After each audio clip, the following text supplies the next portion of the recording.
I was sitting in my small one-bedroom apartment in Riverside, California, drinking my morning coffee from a chipped mug I'd had for 20 years, when my neighbor Mrs. Chen knocked on my door with a concerned look on her face. She handed me her phone and said, "Eunice, honey, I think you need to see this. Before we jump back in, tell us where you're tuning in from, and if this story touches you, make sure you're subscribed, because tomorrow I've saved something extra special for you." On the screen was a GoFundMe page with my photograph from last Christmas dinner. The headline read, "Help Grandma Eunice Survive on Social Security." The description painted me as a struggling widow who couldn't afford her medications, was behind on rent, and had been spotted digging through grocery store discount bins just to eat. What Mrs. Chen didn't know, what my entire family didn't know, was that just 3 days earlier, I had received a letter from my investment firm confirming that my portfolio had officially reached $512 million. By the end of that month, my family would discover exactly how wrong they'd been about poor Grandma Eunice. Let me start from the beginning and explain how a woman who clips coupons and drives a 15-year-old Toyota became one of the wealthiest people in California without anyone knowing. My name is Eunice Gibson, and I'm 78 years old. I've lived in the same modest apartment complex in Riverside for the past 5 years, ever since my husband Harold passed away. To anyone looking from the outside, I appear to be exactly what that GoFundMe described, an elderly woman barely scraping by on a fixed income. I shop with coupons religiously. I buy generic brands. I wear clothes from thrift stores and discount retailers. My car is old enough to vote, and my apartment is furnished with pieces I've collected over decades, most of them showing their age. When my grandchildren visit, they see me counting change for the bus fare and keeping track of every penny I spend. What they don't see is the reason behind these habits. Harold and I started with nothing. We met in 1962 when I was working as a secretary at a small manufacturing company in Los Angeles, and he was a junior engineer trying to patent a new type of industrial valve. We fell in love over brown bag lunches and dreams of a better future. When we married in 1965, our entire net worth was about $300, and Harold's belief that his engineering ideas could change the world. He was right. Harold's first patent was purchased by a major corporation for what seemed like an enormous sum at the time, $50,000. We were 23 years old, and we felt like millionaires. But instead of celebrating with expensive purchases, Harold sat me down at our tiny kitchen table and said something I'll never forget. "Eunice," he said, "this money isn't for spending, it's for multiplying." Over the next 40 years, Harold developed 17 different patents for industrial equipment. Each one generated royalties. Each royalty check went straight into investments. We lived modestly, not because we had to, but because we chose to. Every dollar we didn't spend on luxuries was a dollar that could grow into $10, then $100, then $1,000. Harold managed our investments with the same methodical precision he applied to his engineering work. He studied the market, diversified our holdings, and reinvested every dividend. By the time he passed away in 2018, our portfolio was worth just over $200 million. But Harold's death triggered something he'd planned for decades earlier. His patents, which had been licensed to various companies, reverted to his estate. Suddenly, I wasn't just receiving investment income. I was receiving royalty payments from 17 different industrial patents that were being used in manufacturing processes around the world. In the 5 years since Harold's death, those royalties combined with our existing investments had more than doubled our wealth. The letter I'd received 3 days before Mrs. Chen showed me that GoFundMe page confirmed that our portfolio had crossed the $500 million mark. Yet there I was, living in a one-bedroom apartment, shopping with coupons, and apparently inspiring my family to create a charity campaign because they thought I was destitute. The GoFundMe had been created by my daughter-in-law Rebecca, married to my youngest son Marcus. Rebecca had always been the most vocal about what she perceived as my poor financial decisions. At family gatherings, she would make comments about how I should treat myself or enjoy my golden years, instead of living like I was afraid to spend a dime. What Rebecca saw as fear or poverty was actually discipline and purpose. Every dollar I saved was a dollar I could donate to causes I cared about or leave to my grandchildren for their futures. But I had never explained this to my family because I wanted them to develop their own work ethic and values without being influenced by knowledge of inherited wealth. Now, reading the GoFundMe description, I realized my strategy might have backfired. The page claimed I was too proud to ask for help, but desperately needed assistance with medical bills, groceries, and rent. It mentioned seeing me at the discount grocery store with a calculator, adding up items to make sure I could afford them. It described my old car and simple clothes as evidence of financial hardship. In the 3 days since Rebecca had posted it, the campaign had raised nearly $2,000 from friends, neighbors, and complete strangers who believed they were helping a struggling elderly woman. But what disturbed me most wasn't the money being raised under false pretenses. It was the private Facebook group I discovered later that day. Mrs. Chen, bless her heart, had been added to a family group chat where my children and their spouses were discussing my situation. She showed me the screenshots because she thought I should know what was being said. Marcus had written, "Mom's gotten so bad with money that she's basically living in poverty. Rebecca thinks we might need to step in and help her manage her finances before she ends up homeless." My daughter Patricia had responded, "I've been worried about this for years. She's always been too stubborn to accept help, but this is getting ridiculous. Maybe the GoFundMe will force her to face reality." Rebecca had added, "The sad thing is, she could have had a comfortable retirement if she'd made better decisions over the years, but she's always been penny-wise and pound-foolish." My eldest son David had written, "We should probably start looking into senior living facilities. She can't keep living like this, and we can't enable her financial irresponsibility." Reading those messages felt like being punched in the stomach. My children, whom I had raised to be thoughtful and kind, were discussing me like I was an incompetent burden who needed to be managed rather than respected. They had created an entire narrative about my financial incompetence without ever asking me a single question about my actual circumstances. That night, I sat in my small living room, surrounded by furniture they considered shabby and outdated, and made a decision. It was time for my family to learn who I really was. The next morning, I called my financial advisor, Margaret Steinberg, who had been managing my portfolio since Harold's death.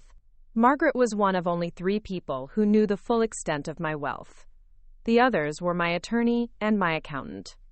"Margaret," I said, "I need your help with something unusual." I explained the GoFundMe situation and the family discussions I'd discovered. Margaret was quiet for a long moment before she spoke. "Eunice," she said, "I've been managing investments for 30 years, and I've seen this before. Sometimes family members make assumptions based on appearances rather than facts. The question is, what do you want to do about it?" I told her I wanted to document everything. The GoFundMe page, the family group chat messages, my actual financial statements, and the charitable donations I'd been making quietly for years. If my family wanted to treat me like an incompetent person who needed financial intervention, they were going to learn exactly how competent I had been. Margaret agreed to prepare a comprehensive financial summary. She also suggested something I hadn't considered: having a forensic accountant review the GoFundMe situation to ensure there were no legal implications. If someone is raising money on your behalf without your consent, using potentially misleading information, she said, there could be fraud issues to consider. That afternoon, I received a call from my granddaughter Emma, Patricia's 22-year-old daughter. Emma had always been my favorite grandchild, not that I'd ever shown favoritism openly. She was studying business at UC Berkeley and had inherited Harold's analytical mind. "Grandma Eunice," she said, "I saw the GoFundMe page, and something doesn't feel right about it. Can I come visit you this weekend?" Emma was the only family member who had ever asked thoughtful questions about my lifestyle choices. When she was younger, she'd been curious about why I saved everything and bought generic brands. I'd explained it as making sure we're prepared for emergencies, which was true, just not the complete truth. "Of course, sweetheart," I told her. "I'd love to see you." That weekend, Emma arrived with a notebook and a serious expression. She hugged me tightly and then sat down at my small kitchen table. "Grandma," she said, "I need to ask you something, and I want you to be completely honest with me. Are you actually struggling financially?" I looked at this young woman who was studying business and economics, who would graduate next year and enter the professional world. and I made a decision. Emma, I said, what would you say if I told you that your assumptions about my financial situation might not be accurate? She leaned forward. I'd say that nothing about your lifestyle makes sense if you're actually poor. You're too smart and too disciplined to be genuinely struggling, but everyone in the family is convinced you're broke. I smiled at her. What else have you noticed? Emma opened her notebook. You never seem stressed about money, just careful with it. You've lived in the same apartment for 5 years, but it's not because you can't afford better housing. You chose it. Your car runs perfectly, and you maintain it well. Your clothes are old, but they're good quality and well cared for. And, she paused, last year when I needed emergency money for textbooks, you handed me $500 cash without hesitation and told me not to worry about paying it back. I nodded. What else? You know things, she said. About investments, about business, about economics. When I ask you questions for my classes, you always have intelligent answers. People who are genuinely struggling with money don't usually have sophisticated understanding of financial markets. Preparing and narrating this story took us a lot of time. So if you are enjoying it, subscribe to our channel. It means a lot to us. Now, back to the story. Emma was brilliant, just like her grandfather. One more thing, she said. Last month, when we were at the grocery store together, I watched you use coupons and calculate prices. But I also noticed that you bought the expensive olive oil and the organic vegetables. You were being selective about where you saved money, not desperately trying to save money everywhere. I reached across the table and took her hand. Emma, what I'm about to tell you must stay between us until I decide how to handle the rest of the family. Can you promise me that? She nodded solemnly. I walked to my bedroom and returned with a folder Margaret had prepared. I set it on the table in front of Emma and opened it to the first page. A summary of my investment portfolio showing a current value of $512 million. Emma stared at the page for a full minute without speaking. Then she looked up at me with wide eyes. Grandma, she whispered, you're rich. Like, really rich, I nodded. Your grandfather and I worked very hard and made smart financial decisions for over 50 years. We lived modestly so our money could grow. Now I live modestly because it's who I am, not because I have to. Emma flipped through the pages, seeing the charitable donations, the investment diversity, the detailed financial planning. This is incredible, she said. But why doesn't anyone know? I explained Harold's philosophy about money, about wanting our children and grandchildren to develop their own work ethic without relying on inherited wealth. I told her about the patents and the royalties, about the careful investment strategy that had built our fortune over decades. But, Grandma, Emma said, the GoFundMe makes you look like you're struggling to survive. People are donating money they probably can't afford to give, thinking they're helping someone in need. She was right, and it bothered me more than I'd admitted to myself. Good people were giving their hard-earned money based on false information, and my family was spreading that false information without ever bothering to verify it. What should I do? I asked her. Emma was quiet for several minutes, studying the financial documents. Finally, she looked up at me with a determined expression. Grandma, she said, I think it's time for the family to learn the truth. But not just about the money, about how they've been treating you. That night, Emma and I developed a plan.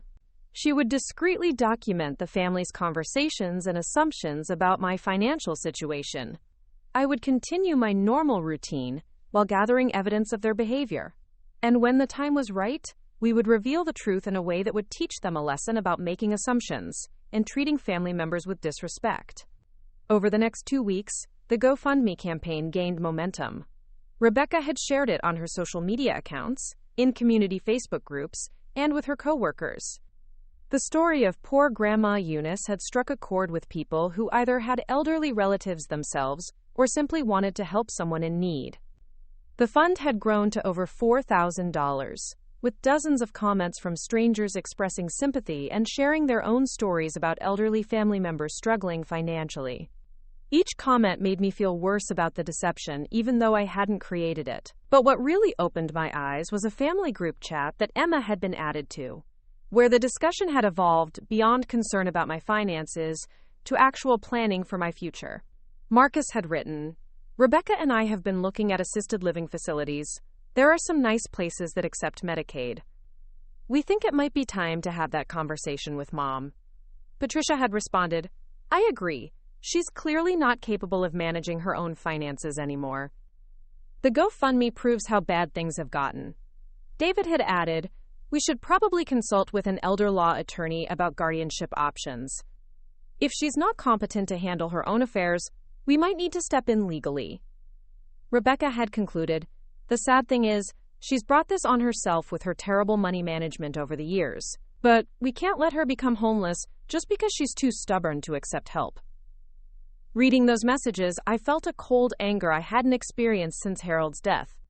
My children weren't just concerned about my welfare, they were planning to take control of my life based on completely false assumptions about my circumstances.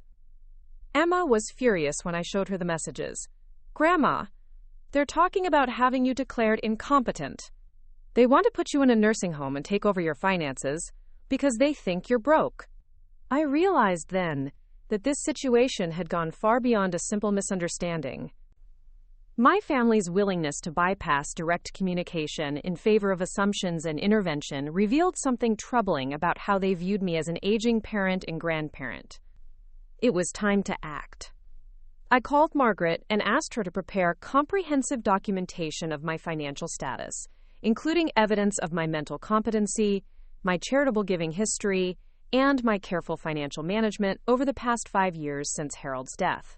I also asked her to research the legal implications of the GoFundMe campaign and what options I had for addressing it. Margaret called back the next day with interesting information. Eunice, she said, technically what Rebecca has done could be considered fraud. She's raised money by making false claims about your financial status without your consent. You have grounds for legal action if you choose to pursue it. I didn't want to take legal action against my own family, but I did want them to understand the seriousness of what they'd done. Margaret also suggested involving my attorney, Robert Chen, who had handled Harold's estate and knew the full scope of my assets. Robert could provide an official assessment of my mental competency and financial management skills, which would be important if my children actually tried to pursue guardianship. The next day, I received an unexpected visitor. Rebecca showed up at my apartment unannounced, carrying a folder and wearing the kind of serious expression people use when they're about to deliver difficult news. Eunice, she said, settling onto my worn couch. Marcus and I need to talk to you about your financial situation. I poured her a cup of coffee in one of my chipped mugs and sat down across from her. What about my financial situation?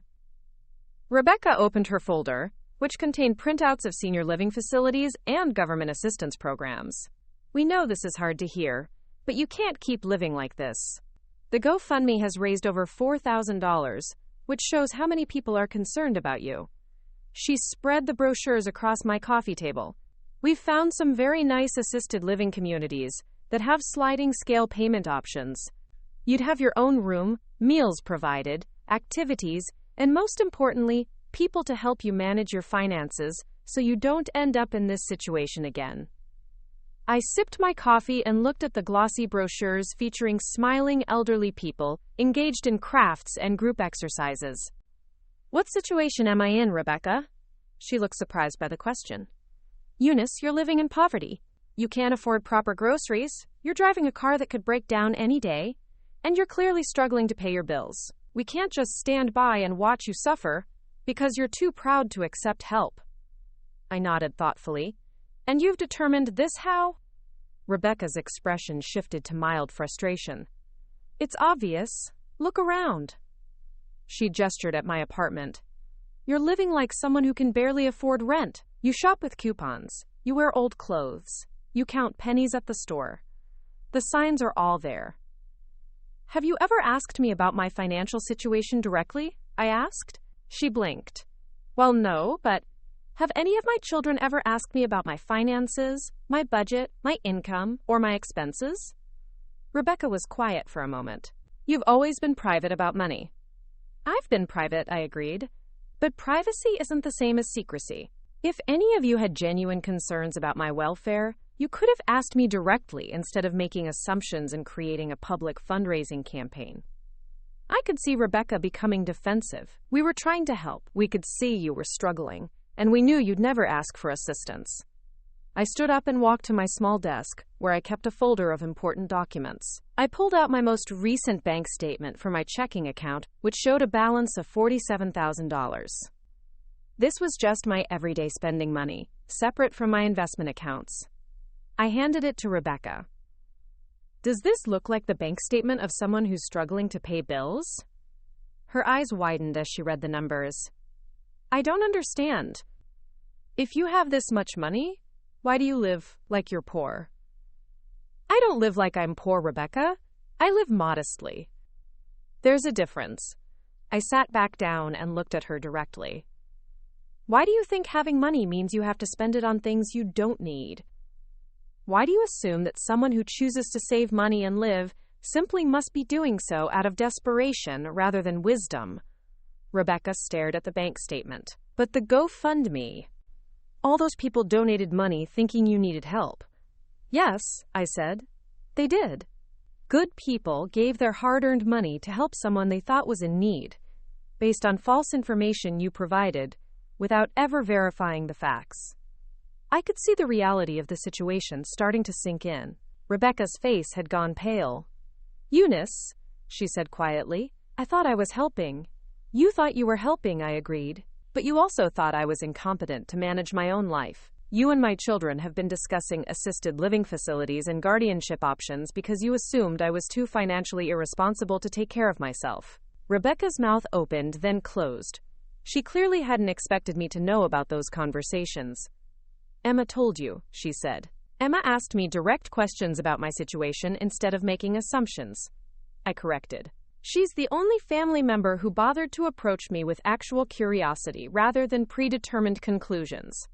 I took the bank statement back from Rebecca and returned it to my folder. Now, what are you going to do about the GoFundMe campaign that's collecting money under false pretenses? Rebecca sat there for several minutes, staring at the assisted living brochure she'd brought to convince me to give up my independence.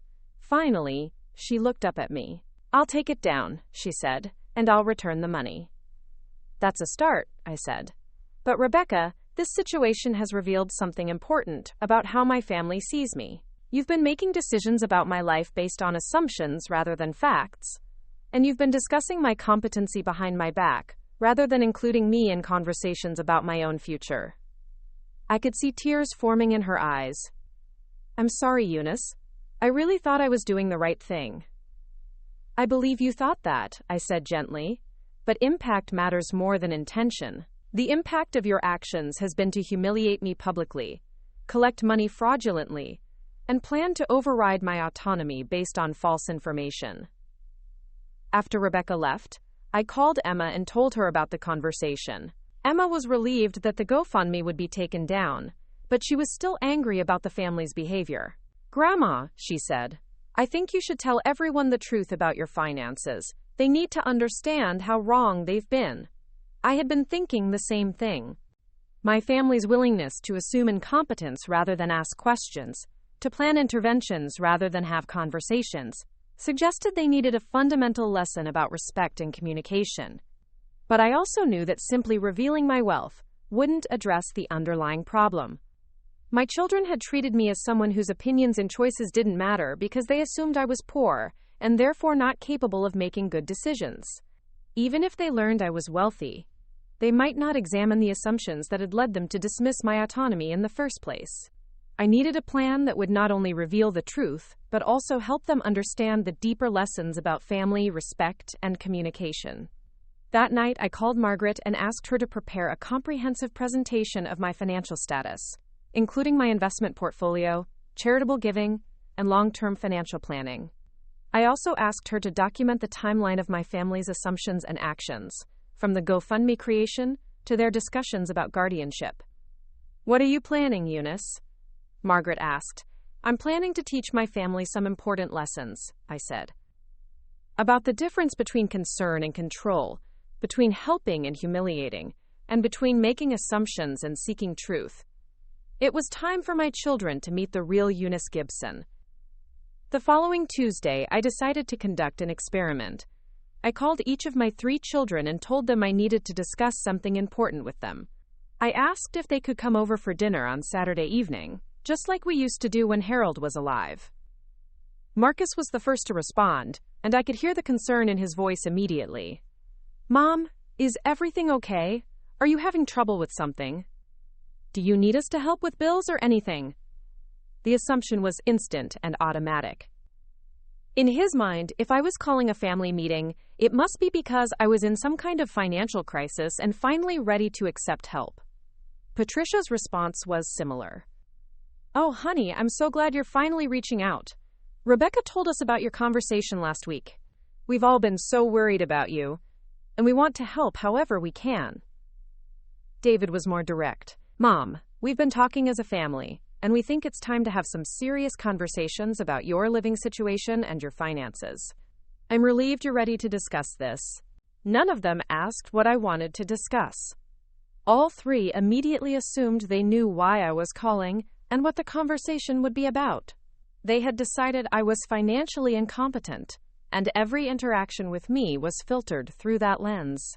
I spent the rest of the week preparing for Saturday's dinner in a way none of them would expect. I called my attorney Robert Chen and asked him to prepare legal documentation of my mental competency and financial management capabilities. I asked Margaret to create a detailed presentation showing not just my assets, but how I had actively managed and grown them since Harold's death. I also did something I had never done before.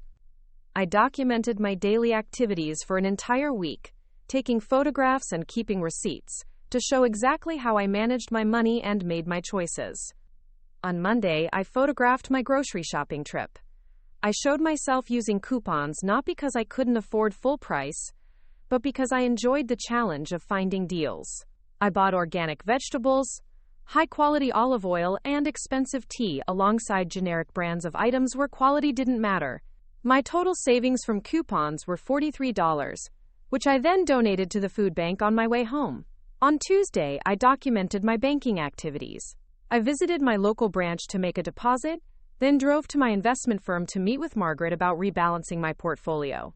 I had lunch at a modest cafe where I had been eating for 3 years, not because it was cheap, but because I enjoyed the owner's company and the simple, well-prepared food. On Wednesday, I photographed my charitable activities. I spent the morning volunteering at the literacy center where I'd been teaching adults to read for the past 2 years. In the afternoon, I visited the animal shelter where I'd been making monthly donations of $5,000 for the past 18 months. The staff there knew me as Mrs. Gibson, a quiet widow who loved animals and helped them care for abandoned pets. On Thursday, I documented my social activities. I had coffee with Mrs. Chen and 2 other neighbors from my building. We discussed books, politics, and our grandchildren. These women knew me as someone who was thoughtful, well-informed, and generous with my time. None of them had ever suspected I was struggling financially, because my behavior didn't suggest struggle. It suggested choice. On Friday, I visited Harold's grave and spent time organizing the papers I would share with my family the next evening. I also called Emma and asked her to arrive early on Saturday to help me prepare dinner and provide moral support. Saturday afternoon, Emma arrived with flowers and a nervous expression. She hugged me tightly and said, "Grandma, are you sure you want to do this? Once you tell them the truth, everything is going to change." I looked at this young woman who had inherited Harold's analytical mind and my own sense of justice. "Emma, what do you think will happen if I don't tell them the truth?" She considered the question seriously. "They'll keep treating you like you're incompetent. They'll keep making decisions about your life without including you. And eventually, they might actually succeed in taking legal control of your finances and your living situation." I nodded.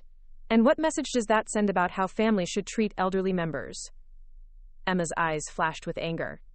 "That once you reach a certain age, your children get to decide what's best for you whether you agree or not. That appearances matter more than facts. That asking questions is less important than making assumptions." "Exactly," I said. "So what kind of lesson would I be teaching if I let that continue?"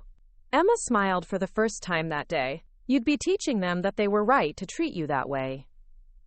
We spent the afternoon preparing a meal that would surprise my family in small ways. Instead of the simple casseroles they expected from poor Grandma Eunice, I made Harold's favorite recipe for beef bourguignon. using wine that cost more than most people spend on groceries in a week. I prepared roasted vegetables with herbs I grew in my small balcony garden. For dessert, I made a chocolate torte using imported cocoa and real vanilla beans. None of these ingredients were extravagant by the standards of someone with my resources, but they were far beyond what my family expected from someone they believed was living in poverty. Marcus and Rebecca arrived first, carrying flowers and wearing expressions of gentle concern. Rebecca hugged me and whispered, "Thank you for being open to our help, Eunice. We just want what's best for you." Patricia came next, accompanied by her husband James, who had always been quiet and observant. Patricia brought a fruit basket and immediately began commenting on how wonderful everything smelled. "Mom, this is quite a spread. You didn't need to go to so much trouble." David arrived last, and I could see him taking inventory of the apartment, probably calculating what my rent might be and whether I could afford it long term. He had brought a folder, which I suspected contained more information about assisted living facilities and financial assistance programs. As we sat down to dinner, I watched my family's reactions to the meal. The beef was tender and flavorful, the wine was excellent, and the vegetables were perfectly prepared. This was not the dinner of someone who was struggling to afford groceries. Marcus was the first to comment. "Mom, this is incredible. Where did you learn to cook like this?" "I've always cooked like this," I said simply. "Your father and I enjoyed good food, and I've continued that tradition." Rebecca looked puzzled. "But Eunice, this must have been expensive to prepare. Are you sure you should be spending money on ingredients like this when you're having financial difficulties?" I set down my fork and looked around the table at my family. "What financial difficulties?" The question hung in the air for a moment. David cleared his throat. "Mom, we know you've been struggling. The GoFundMe campaign showed us how bad things have gotten. We're not here to judge you. We want to help." "Help with what, specifically?" I asked. Patricia jumped in. "With managing your finances, finding more affordable housing, making sure you have enough money for necessities. We've been researching options for you." I nodded slowly. "And what research have you done about my actual financial situation?" The table went quiet. I could see them exchanging glances, trying to figure out where this conversation was heading. James, Patricia's husband, spoke up for the first time. "Eunice, we can see that you're living very modestly. Your apartment, your car, your clothes. The signs of financial stress are pretty obvious." "Are they?" I asked. "James, what do you do for a living?" He looked surprised by the question. "I'm an accountant." "As an accountant, if you wanted to assess someone's financial situation, what information would you need?" James thought for a moment. "Well, I'd need to see their income statements, their expenses, their assets, their debts. I'd need actual financial data, not just observations about their lifestyle." "Exactly," I said. "So as an accountant, would you make financial recommendations for a client based solely on observing that they drive an old car and shop with coupons?" I could see understanding beginning to dawn in James's eyes. "No, I wouldn't. That would be professionally irresponsible." I looked around the table. "Yet that's exactly what all of you have done. You've made assumptions about my financial situation based on my lifestyle choices, without ever asking to see any actual financial information." David opened his folder. "Mom, we're trying to be respectful of your privacy, but we can see that you need help. We found some really good assisted living communities that—" I held up my hand to stop him.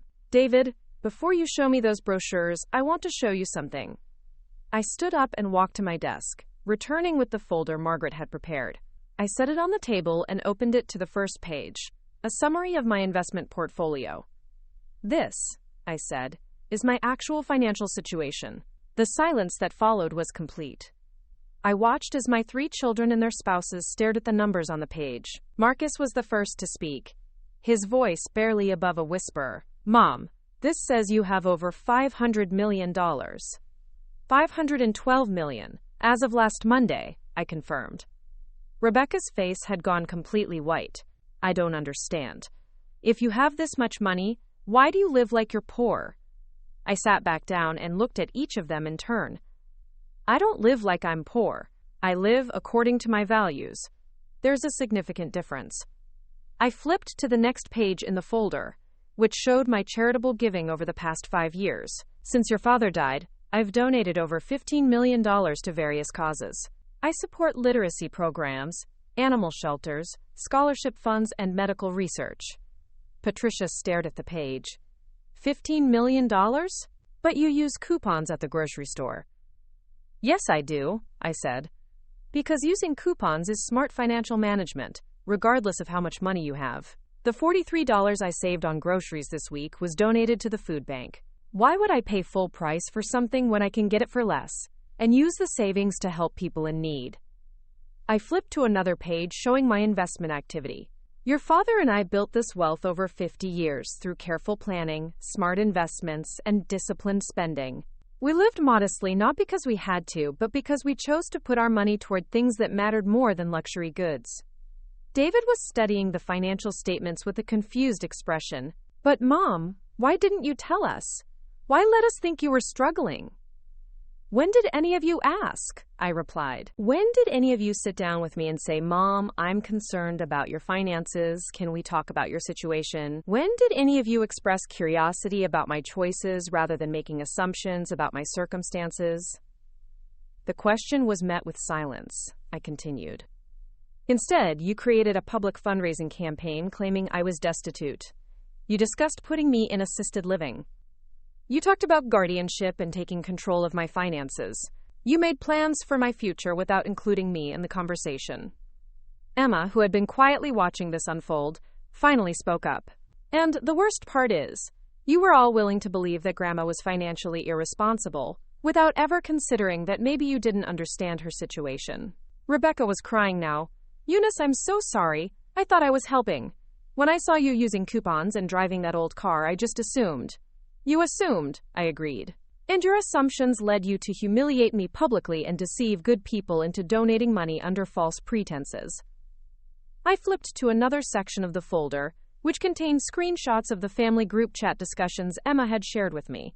You also assumed I was incompetent to manage my own affairs.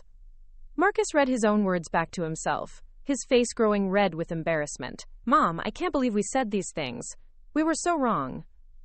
Yes, you were wrong about the facts, I said. But more importantly, you were wrong about the process. You made decisions about my life without including me.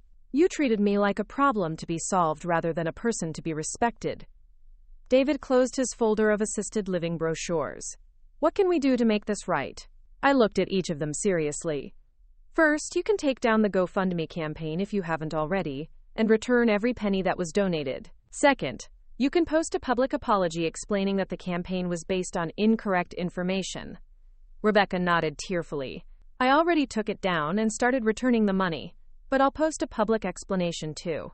Third, I continued, you can examine why you were so quick to assume incompetence rather than ask questions. What does that say about how you view aging? What does that say about how you view women and money management? What does that say about how you view family communication? Patricia looked ashamed. Mom, we've been treating you like a child instead of respecting you as our parent. Yes, I said simply, you have. James, the accountant, was still studying my financial statements. Eunice, these investment choices are incredibly sophisticated. Your portfolio diversification is better than most professional managers I've seen. You've been actively growing your wealth while we were assuming you were losing it. I smiled at him. Thank you for noticing that, James. Your father spent 40 years teaching me about investments and financial planning. Since his death, I've continued learning and making strategic decisions about our assets. I'm not just preserving what he left me, I'm actively building on it. Emma leaned forward. Grandma, show them the patent royalties. I flipped to another section showing Harold's patent income. Your father's engineering patents generate ongoing royalties from companies around the world. Those payments have actually increased since his death because his designs are being used in new applications. Marcus shook his head in amazement. Dad's inventions are still making money? Significant money, I confirmed. The patents won't expire for another 15 years. Between the royalties and investment growth, my wealth continues to increase even though I'm donating millions annually. David looked up from the papers. Mom, what's going to happen to all of this when you're gone? I had been expecting that question. I've been working with my attorney and financial advisor to set up educational trusts for each of my grandchildren. Emma and her cousins will have their college expenses paid, along with graduate school if they choose. Beyond that, they'll receive distributions based on educational and career achievements. I paused. As for my children, that depends on what I learn about your character from situations like this one. The weight of that statement settled over the table. I could see my children realizing that their assumptions and behavior might have consequences beyond just embarrassment. Patricia spoke carefully. What do you mean, Mom?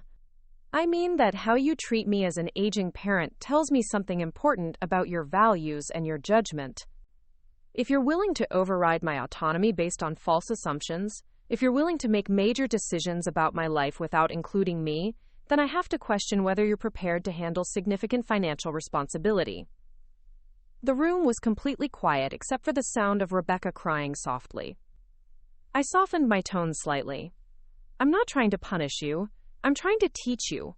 Family relationships should be based on communication, respect, and trust. When you assume instead of asking, when you plan instead of discussing, when you act instead of consulting, you damage those relationships. Emma reached over and squeezed my hand. Grandma, I think everyone understands now. I looked around the table at my family, these people I loved deeply but who had disappointed me profoundly. Do you understand? Or do you just understand that you were wrong about my bank account? Marcus thought about the question. I think I understand that we've been treating you like you weren't capable of making your own decisions. And that we did that because we made assumptions based on how you looked from the outside, not because we had any actual evidence that you needed help. That's part of it, I agreed. Patricia added, and we talked about you behind your back, instead of talking to you directly. We made plans for your life without asking what you wanted. Also part of it, I said. David was quiet for a long moment before speaking. And we did all of this because we thought we knew better than you did about your own situation. We were arrogant. I nodded. Now you're getting closer to the real issue. Rebecca wiped her eyes and looked at me directly. Eunice, I created that GoFundMe because I genuinely thought you needed help, but I realize now that I never actually tried to help you. I just tried to fix what I thought was wrong with your life without ever asking if you wanted it fixed. That's exactly right, Rebecca, I said gently. And that's the most important lesson here. Help that isn't requested or discussed isn't actually help. It's control. James was still studying the financial documents. Eunice, can I ask you something about your investment strategy? I smiled. Of course. You're heavily weighted toward growth stocks and international markets. That's unusual for someone your age. Most financial advisors would recommend a more conservative approach. Most financial advisors work with people who need their investments to provide current income, I replied. I don't need income from my investments because my patent royalties and existing assets cover all my expenses. So I can afford to take calculated risks for long-term growth. James nodded appreciatively. That's sophisticated thinking. You're optimizing for legacy wealth rather than current consumption. Exactly, I said. Which brings me to another point about assumptions. You all assumed that because I'm 78 years old, I must be financially conservative and risk-averse. But age doesn't automatically determine investment strategy. Goals and circumstances determine strategy. Emma was beaming with pride. Grandma knows more about finance than my business professors do. I laughed. Well, I've had more time to learn from my mistakes. As the evening continued, I showed my family more details about my financial situation. I explained how I had continued Harold's investment philosophy while adapting it to changed circumstances. I showed them the research I did before making charitable donations, the careful vetting process I used for investment decisions, and the long-term planning I had done for estate management. By the time we finished dinner, my family had a completely different understanding of who I was and what my life looked like. But more importantly, they had begun to understand how their assumptions and behavior had affected me. As they prepared to leave, each of them apologized again. But I could see that the apologies were different now. They weren't just sorry for being wrong about my finances. They were sorry for treating me disrespectfully. After everyone else had gone, Emma stayed to help me clean up. As we washed dishes, she said, "Grandma, that was amazing. Did you see their faces when you showed them the investment portfolio?" I chuckled. I did. But Emma, the important thing isn't that they were shocked by the numbers. The important thing is whether they learned the deeper lessons about communication and respect. Emma dried a plate thoughtfully. "Do you think they did?" "I think tonight was a beginning," I said. "Real change in family dynamics takes time. But at least now they know that their assumptions were wrong, and they've seen the consequences of making major decisions without including the person most affected." Emma hugged me as she prepared to leave. "I'm proud of you, Grandma." It took courage to confront them like that. After she left, I sat in my small living room, surrounded by the modest furniture my family had seen as evidence of poverty, and reflected on the evening. My children had learned that I wasn't financially struggling, but had they learned to approach family relationships differently? Only time would tell. But at least now they knew that poor Grandma Eunice was actually one of the wealthiest people in California, and that wealth built on Harold's engineering genius and 50 years of careful financial management wasn't going to be managed by people who couldn't be bothered to ask questions before making assumptions. The next morning, I called Margaret to update her on the family dinner. She was delighted by how it had gone, but she also had practical questions about next steps.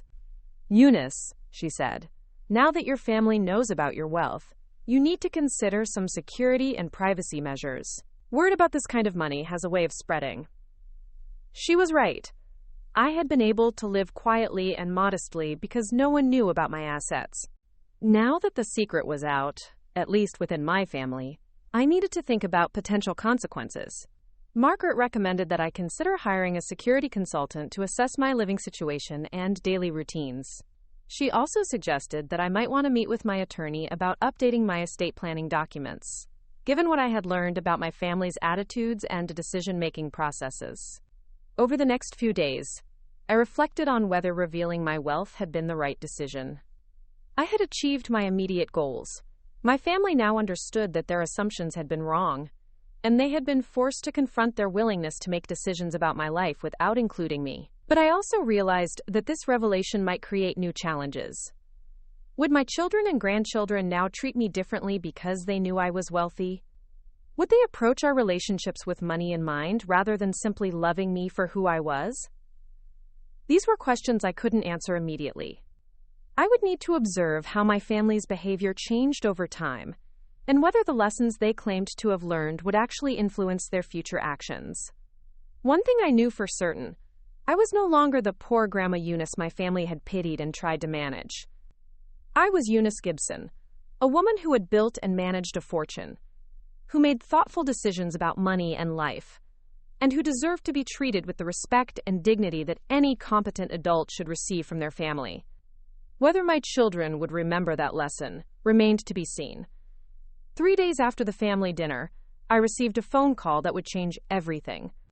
It was from a reporter named Jennifer Martinez from the Riverside Press Enterprise, the local newspaper that covered community events and human interest stories. "Mrs. Gibson," she said in a professional but warm tone, "I'm calling about a GoFundMe campaign that was recently created on your behalf. We received a tip from someone in the community who thought there might be more to the story than what was publicly presented." My heart sank.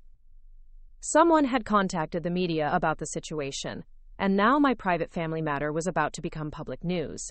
I asked Jennifer what specific information she had received. "Well," she said carefully, "we were told that the GoFundMe campaign claiming you were in financial distress may not have been accurate, and that there might be an interesting story about assumptions people make about elderly individuals based on their lifestyle choices."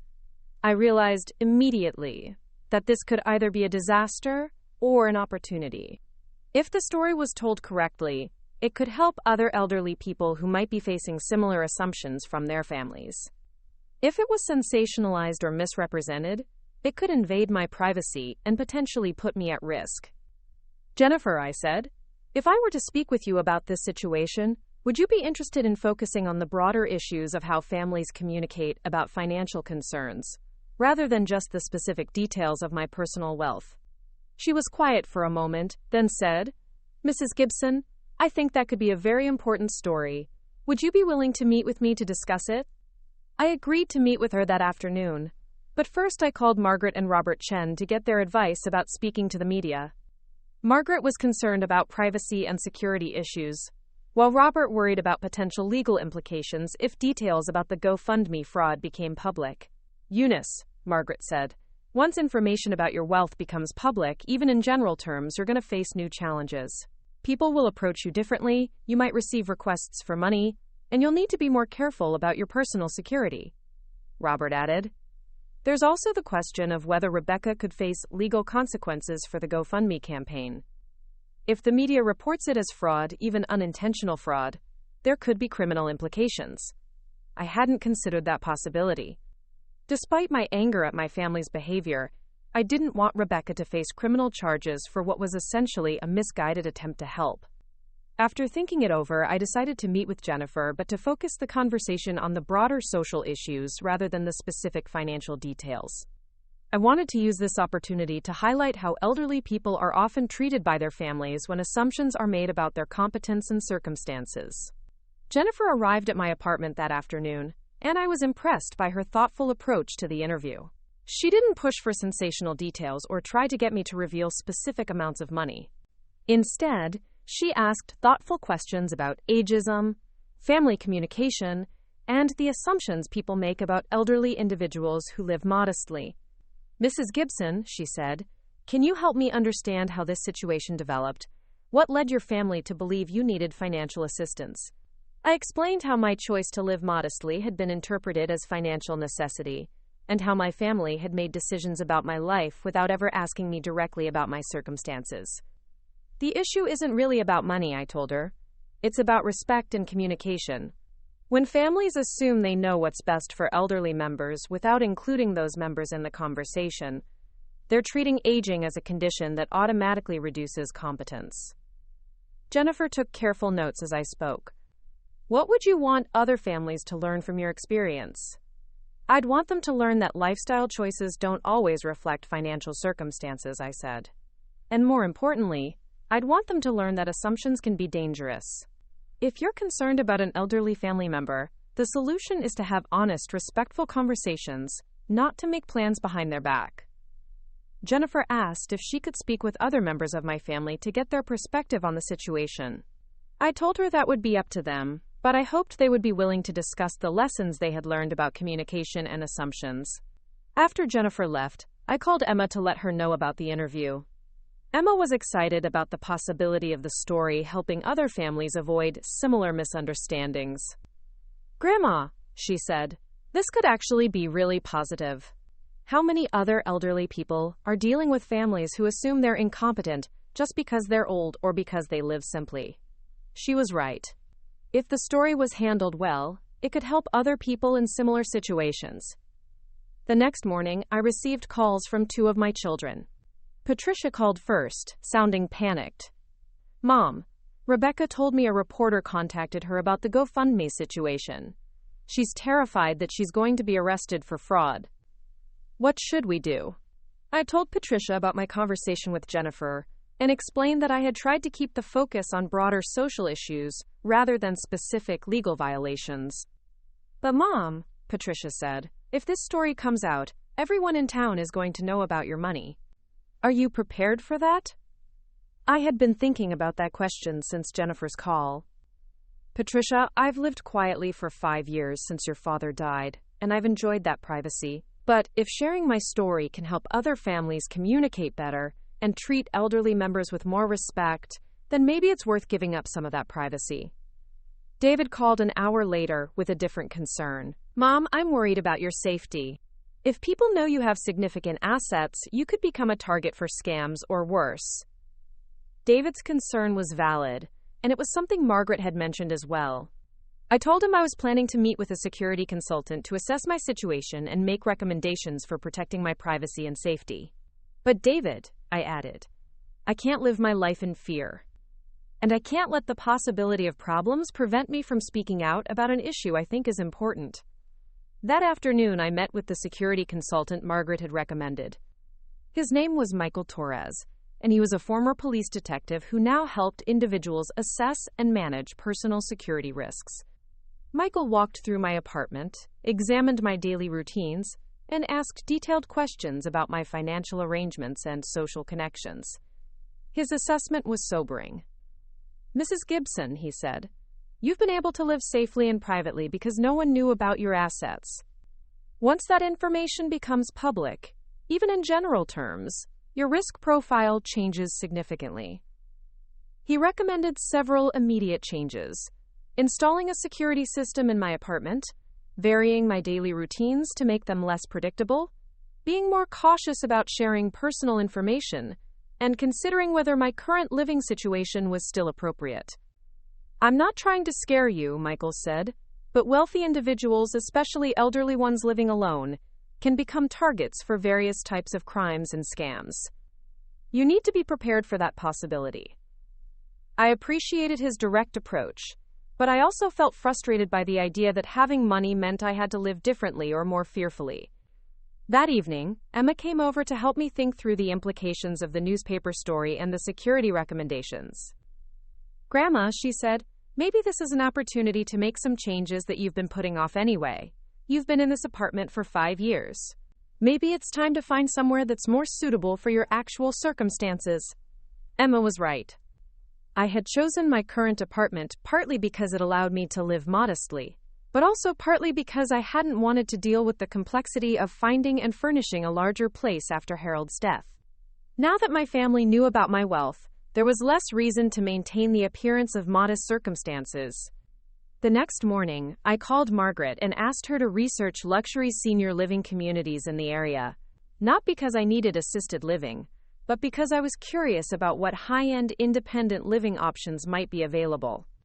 Margaret sent me information about several communities that catered to affluent seniors who wanted maintenance-free living with access to amenities and services.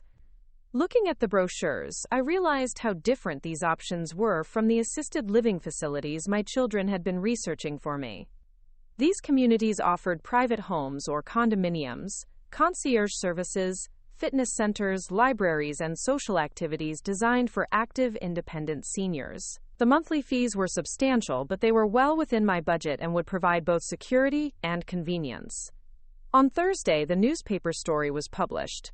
Jennifer had done an excellent job focusing on the broader social issues while protecting my privacy. The headline read, "Local Woman's Story Highlights Assumptions About Elderly Financial Management." The article discussed how families often make assumptions about elderly members based on lifestyle choices, and how those assumptions can lead to inappropriate interventions. It mentioned the GoFundMe situation in general terms without providing specific financial details or identifying Rebecca by name. Jennifer had also interviewed a geriatric social worker and an elder law attorney, both of whom provided expert commentary about the importance of respectful communication between adult children and their elderly parents. The response to the article was immediate and overwhelming. By noon, I had received over 20 phone calls from people who had read the story and wanted to share their own experiences with family assumptions and communication problems. An elderly man named Frank called to tell me about his children's attempts to convince him to sell his house and move to assisted living, despite his protests that he was managing fine on his own. A woman named Dorothy shared her story about her son taking over her finances after assuming she couldn't handle them anymore, only to discover that she had been managing her money more effectively than he managed his own. Most surprisingly, I received calls from several adult children who recognized their own behavior in the article and wanted advice about how to repair relationships with their elderly parents. One woman named Sarah called crying, saying that she had been pressuring her mother to give up driving and move to a senior community, without ever asking her mother what she wanted or needed. "I read your story," Sarah said, "and I realized I've been treating my mom exactly the way your family treated you. I've been making assumptions and making plans for her life without including her in the decisions." These conversations were emotionally exhausting but also gratifying. It seemed that my family's situation was not unique, and that sharing the story was helping other people examine their own assumptions and behaviors. However, the attention also brought unwanted consequences. By Friday, I had received 3 calls from financial advisors wanting to manage my investments, 2 calls from charities requesting donations, and 1 call from someone claiming to be a long-lost relative who had just learned about my, quote, fortune. Michael Torres called to check on me and remind me about the security precautions we had discussed. Mrs. Gibson, this is exactly what I was concerned about. Once word gets out that someone has significant assets, it attracts all kinds of attention, not all of it welcome. I was beginning to understand what he meant. The phone calls were becoming intrusive, and I had noticed unfamiliar cars parked near my building on 2 separate occasions. That weekend, Emma and I drove out to visit one of the luxury senior communities Margaret had recommended. Sunset Hills was a gated community about 20 minutes from my current apartment, offering independent living homes and condominiums for seniors. The sales representative, a pleasant woman named Carol, showed us around the facilities. The community was beautiful, with landscaped grounds, a clubhouse, a fitness center, and a library. The homes were spacious and well-appointed, with security systems and maintenance services included. We have many residents who chose to move here not because they needed assistance, Carol explained, but because they wanted the convenience and security of a community designed for their lifestyle. Emma was impressed by the amenities and the obvious wealth of the other residents. "Grandma, this place is amazing. You could have a house with a real garden, and you wouldn't have to worry about maintenance or security." I had to admit that the community was appealing. The residents I met seemed active and engaged, and the facilities were far superior to anything available in my current apartment complex. But I also felt conflicted about the idea of moving to a place that was essentially segregated by wealth. Would living in a community like this isolate me from the broader world in ways that might not be healthy? Carol seemed to understand my hesitation. "Mrs. Gibson, many of our residents had similar concerns before they moved here. But what they've found is that living in a secure, well-maintained environment actually gives them more freedom to engage with the world outside. They don't have to worry about home maintenance or security, so they have more time and energy for volunteering, traveling, and pursuing their interests." As we drove home, Emma and I discussed the pros and cons of moving to Sunset Hills. "Grandma," Emma said, "I think you should seriously consider it. Not because you need assisted living, but because it would give you a lifestyle that matches your actual circumstances. You've been living modestly for so long that you might have forgotten what it's like to live comfortably." That evening, I called Margaret to discuss the financial implications of moving to Sunset Hills. The entry fee was substantial, and the monthly costs were significantly higher than my current expenses, but both were easily manageable given my assets. "Eunice," Margaret said, "from a financial perspective, the move makes perfect sense. But more importantly, it addresses the security concerns Michael raised. A gated community with professional security would give you much better protection than your current apartment." Over the next few days, I continued to receive calls and visits related to the newspaper article. Most were positive, but some were concerning. A man showed up at my door claiming to be conducting a survey about senior living, but his questions were clearly designed to get information about my financial situation. Another caller claimed to be from a charity I had never heard of, asking for a donation and mentioning that they had heard I was generous with worthy causes. These interactions made me realize that Michael Torres had been right about the changing risk profile. My privacy and security were being compromised by the public attention, even though the newspaper article had been carefully written to protect specific details. On Tuesday, I made 2 important decisions. First, I put a deposit down on a house at Sunset Hills and began the process of moving to the secure community. Second, I hired Michael Torres to provide ongoing security consultation and help me develop protocols for handling unwanted attention and requests. When I called my children to tell them about these decisions, their reactions were mixed. Marcus was relieved about the security improvements, but worried about me isolating myself from the community connections I had built over the past 5 years. Patricia was enthusiastic about the move to Sunset Hills, seeing it as a positive step toward living in a way that matched my circumstances. David was concerned about the financial implications, until I reminded him that the costs were a tiny fraction of my assets and that the security benefits were worth the expense. Rebecca, who had been largely silent since the family dinner, called me separately to apologize again for creating the situation that had led to all this upheaval. "Eunice," she said, I never intended for any of this to happen. I thought I was helping, but I've created problems for you that you never asked for." I appreciated her apology, but I also wanted her to understand the broader implications of what had occurred. "Rebecca," I said, "the problems I'm dealing with now are manageable. I have the resources to hire security consultants and move to a safer living situation. But what if I had actually been in the financial situation you assumed I was in? What if I had been a truly vulnerable elderly person who couldn't afford to protect herself from the kind of attention your GoFundMe campaign generated?" Rebecca was quiet for a long moment. "I never thought about that," she admitted.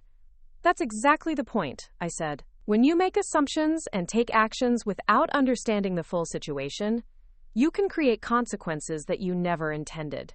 In this case, I can handle those consequences, but another elderly person might not be able to." This conversation with Rebecca highlighted something important that I wanted to include in any future discussions about my experience. This story wasn't just about my family's assumptions about my wealth. It was about the broader issue of how actions taken on behalf of elderly people, even well-intentioned actions, can have unintended consequences if they're not based on accurate information and respectful communication. As I prepared to move to Sunset Hills, I reflected on how much my life had changed in just a few weeks. The quiet, private existence I had built since Harold's death was ending. But perhaps that wasn't entirely a bad thing. Living modestly had served its purpose for a while, but it had also allowed me to avoid dealing with some of the realities of my circumstances. Now I was being forced to live more authentically, in a way that acknowledged both my resources and my vulnerabilities. The move to Sunset Hills would provide security and convenience, but it would also connect me with other people who had similar circumstances and experiences. Perhaps that community would offer opportunities for friendship and engagement that I had been missing. Emma helped me pack for the move, and as we sorted through my belongings, she made an observation that stayed with me. "Grandma," she said, "I think this whole experience has been hard, but it's also been good for our family. We've all learned things about communication and assumptions that we needed to learn." She was right. The crisis had been painful, but it had also forced important conversations and realizations that might not have happened otherwise. My children had learned that their assumptions about my competence and circumstances were wrong. More importantly, they had learned that making decisions about someone else's life without including that person in the conversation was disrespectful and potentially harmful. I had learned that my strategy of living privately and modestly, while successful in many ways, had also created opportunities for misunderstanding and condescension that I should have addressed earlier. Emma had learned to ask questions and seek facts rather than accepting assumptions, even when those assumptions seemed obvious or were shared by other family members. As I prepared to start this new chapter of my life at Sunset Hills, I felt cautiously optimistic about the changes ahead. I would be living more openly as the wealthy widow I actually was, rather than maintaining the fiction of modest circumstances. I would have better security and more appropriate amenities, but I would also have to navigate the social dynamics of a community where wealth was openly acknowledged rather than hidden. Most importantly, I would continue to use my resources to support causes I cared about, but now I would do so from a position where my family understood and respected my choices rather than pitying what they perceived as my limitations. The woman who had been described in that GoFundMe campaign as poor Grandma Eunice was moving to a $500,000 house in one of California's most exclusive senior communities. But the real change wasn't in my living situation. The real change was in how my family saw me, how I saw myself, and how we all understood the importance of respectful communication and accurate assumptions in family relationships. As I packed the last of my belongings from the modest apartment where I had lived for 5 years, I realized that this experience had taught me something valuable about the difference between hiding who you are and living according to your values.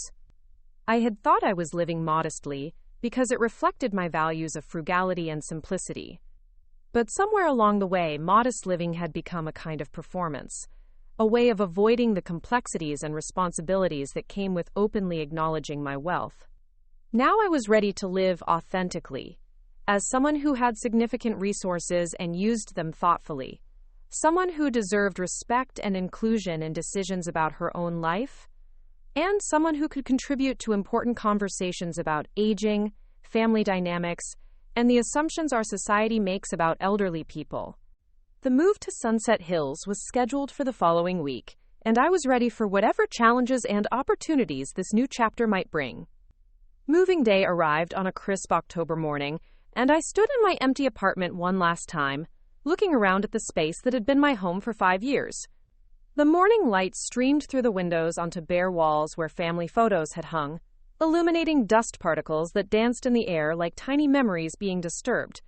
Emma had arrived early with coffee and bagels, understanding that this transition was more emotional than practical for me. As we waited for the moving truck, she sat beside me on the one remaining chair and said, "Grandma, are you having second thoughts about leaving?" I considered her question carefully. No, not second thoughts exactly, but I am thinking about what this move represents. I'm not just changing addresses.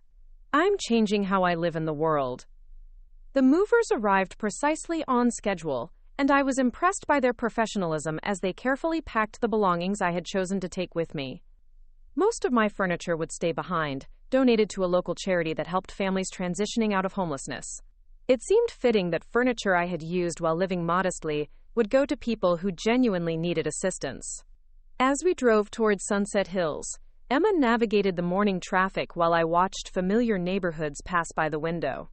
I had lived in Riverside for over a decade, first with Harold and then alone, and leaving felt like closing a chapter of my life that had been defined by both love and loss.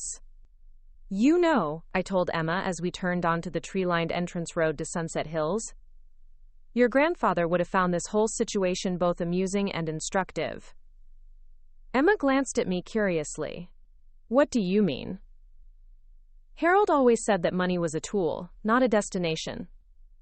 He would have been fascinated by how my family's assumptions about my finances revealed so much about their assumptions about my capabilities and worth as a person." The security guard at the gatehouse checked our names against his list and waved us through with a friendly smile. The community spread out before us like a small, well-planned town, with winding roads connecting clusters of homes and common buildings. My new house was located on Maple Ridge Drive, a quiet street lined with mature oak trees and well-maintained landscaping. As we pulled into the driveway, I felt a mixture of anticipation and uncertainty.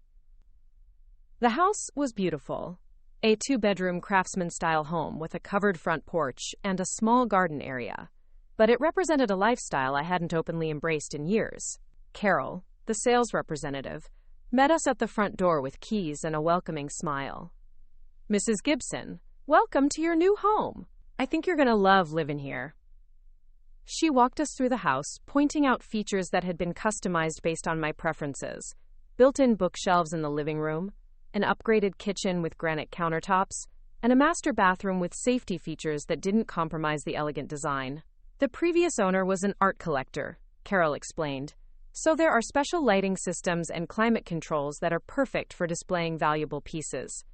I hadn't mentioned my art collection during the purchasing process, but I realized now that I could finally display Harold's and my carefully curated paintings and sculptures properly, rather than keeping them in storage. As the movers began bringing in my belongings, I felt a sense of rightness about the decision that surprised me. This house wasn't just more secure and convenient than my apartment. It was a space where I could live authentically, without hiding or minimizing who I was. Emma helped me direct the placement of furniture and boxes, and by afternoon the basic setup was complete. We stood in the living room, surrounded by familiar pieces arranged in an unfamiliar space, and I felt the strange mixture of continuity and change that comes with any major life transition. "It looks good, Grandma," Emma said, surveying our work. "It looks like home."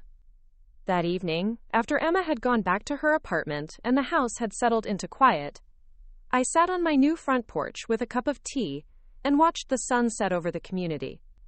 Other residents were taking evening walks, and several waved as they passed by. The atmosphere was peaceful and welcoming, very different from the anonymity of my apartment complex.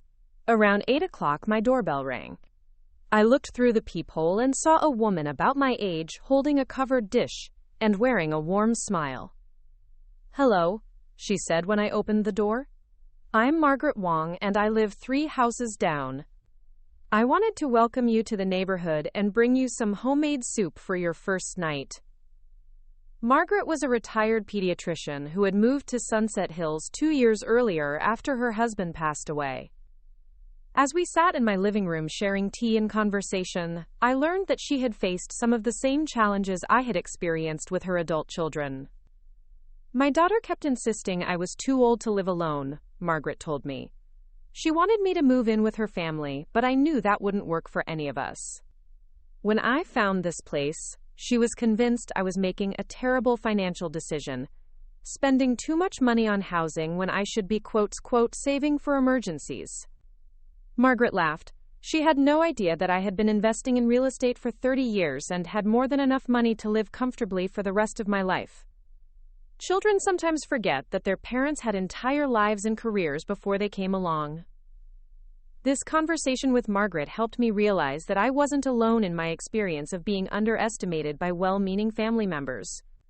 Many successful, independent elderly people faced similar assumptions and pressures from adult children who confused aging with incompetence. Over the next few days, I began settling into my new routine at Sunset Hills. I joined the morning walking group, signed up for the book club, and volunteered to help with the community garden. The residents I met were accomplished, interesting people who had chosen this lifestyle not because they needed assistance, but because they wanted to live in a community of peers. Dr. James Patterson, a retired economics professor, became a regular coffee companion. When he learned about my investment background, he invited me to join an informal investment club that met weekly to discuss market trends and share research. "Eunice," he said during one of our conversations, "you have one of the most sophisticated portfolios I've ever seen for someone who isn't a professional fund manager. How did you develop such expertise?" His work continues to contribute to industrial processes around the world. David watched this conversation with a thoughtful expression. Later, as we sat on my porch, he said, "Mom, I'm beginning to understand that we've been underestimating you in a lot of ways. Not just financially, but intellectually and emotionally too." This acknowledgement from David meant more to me than he probably realized. It suggested that the lessons learned from our family crisis were beginning to influence how he thought about aging and family relationships more broadly. 2 weeks after moving to Sunset Hills, I received an unexpected phone call that would lead to the most significant development in this entire experience. The caller introduced herself as Dr. Sandra Martinez, a gerontologist at UC Riverside, who had read the newspaper article about my situation. She was researching family dynamics and decision-making involving elderly parents, and she wondered if I would be willing to participate in a study about how assumptions affect family relationships. "Mrs. Gibson," she said, "your story illustrates patterns we see frequently in our research. Adult children often make assumptions about elderly parents based on limited information, and those assumptions can lead to interventions that aren't necessary or welcomed." Dr. Martinez explained that she was developing educational materials for families to help them communicate more effectively about aging-related concerns. She was particularly interested in cases where assumptions about financial competence had led to family conflicts. "Would you be willing to speak with other families who are dealing with similar issues?" she asked. "Your experience could help people understand the importance of respectful communication and accurate assessment of elderly family members' capabilities." The idea of helping other families avoid the misunderstandings and hurt feelings my family had experienced was immediately appealing to me. I agreed to participate in her research and to consider speaking to community groups about the lessons I had learned. Dr. Martinez visited me at Sunset Hills the following week, and we had a fascinating conversation about the broader social issues my experience had highlighted. "Mrs. Gibson," she said, "your situation demonstrates several common problems we see in families. First, there's the assumption that living modestly means struggling financially. Second, there's the belief that aging automatically reduces competence. Third, there's the tendency to make decisions for elderly family members rather than with them." She explained that these patterns were particularly common when elderly individuals, especially women, chose lifestyles that didn't match their adult children's expectations or values. "Women of your generation often learn to live modestly, regardless of their circumstances," Dr. Martinez said. "But younger generations sometimes interpret that modesty as evidence of financial stress or declining capabilities." This conversation helped me understand that my family's behavior, while hurtful and inappropriate, was part of larger cultural patterns about how society views aging and wealth.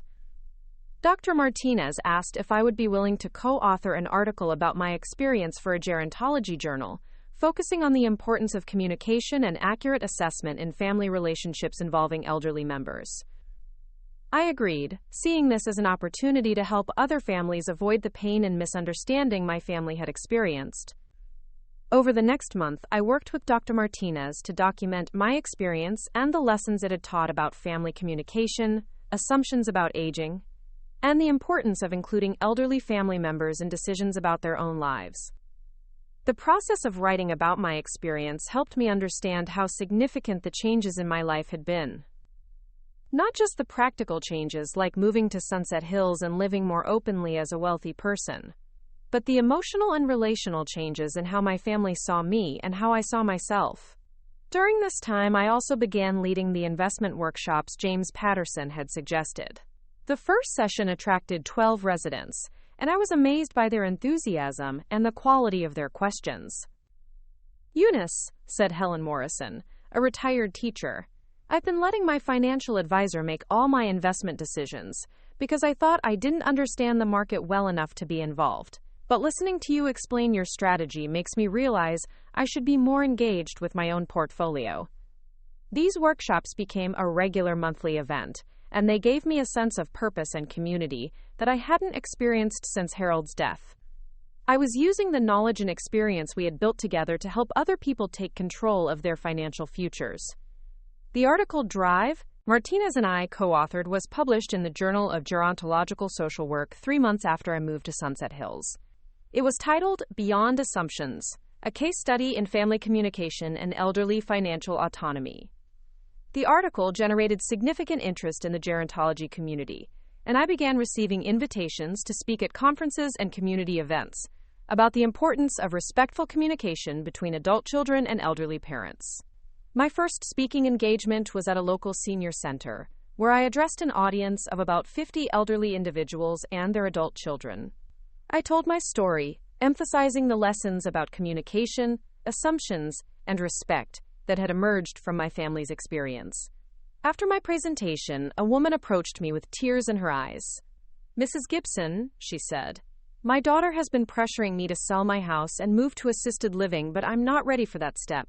Your story has given me the courage to have an honest conversation with her about what I actually need and want." An adult son came up to me after the same presentation and said, "I realize I've been making assumptions about my mother's capabilities based on her age rather than her actual circumstances. I need to start including her in discussions about her future instead of making plans for her." These conversations confirmed that my experience was helping other families examine their own assumptions and communication patterns. 6 months after moving to Sunset Hills, I hosted Thanksgiving dinner in my new home for the first time. All 3 of my children and their families came, along with Emma and 2 of her cousins. As we sat around my dining room table, sharing a meal in a space that reflected my actual circumstances rather than a performance of modesty, I reflected on how much had changed since that morning when Mrs. Chen had shown me the GoFundMe page. Rebecca, who had been quiet and somewhat withdrawn since the initial crisis, finally spoke directly about the situation during dinner. "Eunice," she said, "I want everyone here to understand something. The GoFundMe campaign I created wasn't just a mistake about your financial situation. It was a failure of respect and communication that could have had serious consequences." She looked around the table at her family members. "I made assumptions instead of asking questions. I acted on those assumptions without including Eunice in the decision. And I created a public narrative about her life that was completely wrong." Rebecca's voice was steady but emotional as she continued. "What I've learned from this experience is that good intentions don't excuse poor judgment. If I had been genuinely concerned about Eunice's welfare, I should have talked to her directly, not created a fundraising campaign behind her back." Marcus nodded. "Mom, we all failed in that regard. We talked about you instead of talking to you. We made plans for your life without asking what you wanted," David added. "And we did all of this while assuming we knew better than you did about your own circumstances and capabilities. Looking back, that's incredibly arrogant." Patricia reached across the table and took my hand. Mom, I hope you know that we've all learned from this experience. Not just about your financial situation, but about how to treat family members with respect and dignity, regardless of their age. Emma, who had been listening to this conversation with a satisfied expression, finally spoke up. What I've learned is that asking questions and seeking facts is always better than making assumptions, even when the assumptions seem obvious. As I looked around the table at my family, I felt a deep sense of gratitude for the difficult lessons we had all learned. The crisis that began with Rebecca's well-intentioned but misguided GoFundMe campaign had forced all of us to examine our assumptions, improve our communication, and deepen our respect for each other. After dinner, as we sat in my living room with coffee and dessert, James asked me about my investment workshops and speaking engagements. Mom, he said, it sounds like you found a new purpose in helping other families avoid the problems we experienced. I nodded. In a way, the crisis forced me to become more open about who I am and what I have to offer. I spent 5 years living quietly and privately, which served a purpose for a while. But now I'm using my experience and knowledge to help other people, and that feels more meaningful than just maintaining my privacy. Emma smiled. Grandma, you've become an advocate for elderly people who are being underestimated by their families. She was right. My speaking engagements and workshops had evolved into a kind of advocacy work, helping both elderly individuals and their adult children understand the importance of respectful communication and accurate assessment of capabilities and needs. As the evening wound down and my family prepared to leave, I realized that this Thanksgiving dinner represented not just a return to family traditions, but a new beginning based on mutual respect and honest communication. The woman who had been described in that GoFundMe campaign as poor Grandma Eunice was now living in a beautiful home in an exclusive community, leading investment workshops, speaking at conferences, and helping other families navigate the complex dynamics of aging and family relationships. But more importantly, I was living authentically, as someone whose opinions mattered, whose choices deserved respect, and whose experience and wisdom had value that extended beyond my immediate family. As I cleaned up after dinner that evening, I thought about Harold and how proud he would have been of the way I had handled this challenge. He had always believed that difficulties were opportunities to learn and grow, and this experience had certainly proven him right. The GoFundMe campaign that was meant to help poor Grandma Eunice had instead revealed that I was one of the wealthiest people in California, but more than that, it had revealed the strength, wisdom, and resilience that I had developed over 78 years of living. My family had learned to see me not as a burden to be managed, but as a person to be respected. They had learned that assumptions can be dangerous, and that communication is essential in healthy family relationships. I had learned that hiding who you are, even for good reasons, can create opportunities for misunderstanding and disrespect. I had learned that living authentically, while sometimes more complicated, is ultimately more satisfying and more helpful to others. Standing in my beautiful home, surrounded by evidence of a life well lived and resources well managed, I felt deep gratitude for the crisis that had brought me to this point. It had been painful and embarrassing at times, but it had also been transformative in the best possible ways. The modest apartment where I had lived quietly for 5 years was now home to a family transitioning out of homelessness. My old furniture was helping people who genuinely needed assistance, while I was living in circumstances that matched my actual resources and contributing to my community in meaningful ways. The GoFundMe campaign had been taken down and all donations returned with sincere apologies. But the lessons learned from that experience continued to ripple outward, helping other families communicate more effectively and treat elderly members with greater respect and dignity. As I prepared for bed in my new home that Thanksgiving night, I reflected on the unexpected journey that had brought me here. A misguided attempt to help poor Grandma Eunice had revealed not poverty, but wealth beyond most people's imagination. More importantly, it had revealed the importance of family communication, the danger of assumptions, and the value of living authentically at any age. 6 months later, I found myself standing in front of the California State Assembly's Committee on Aging, preparing to testify about legislation that would protect elderly individuals from unwanted financial interventions by family members.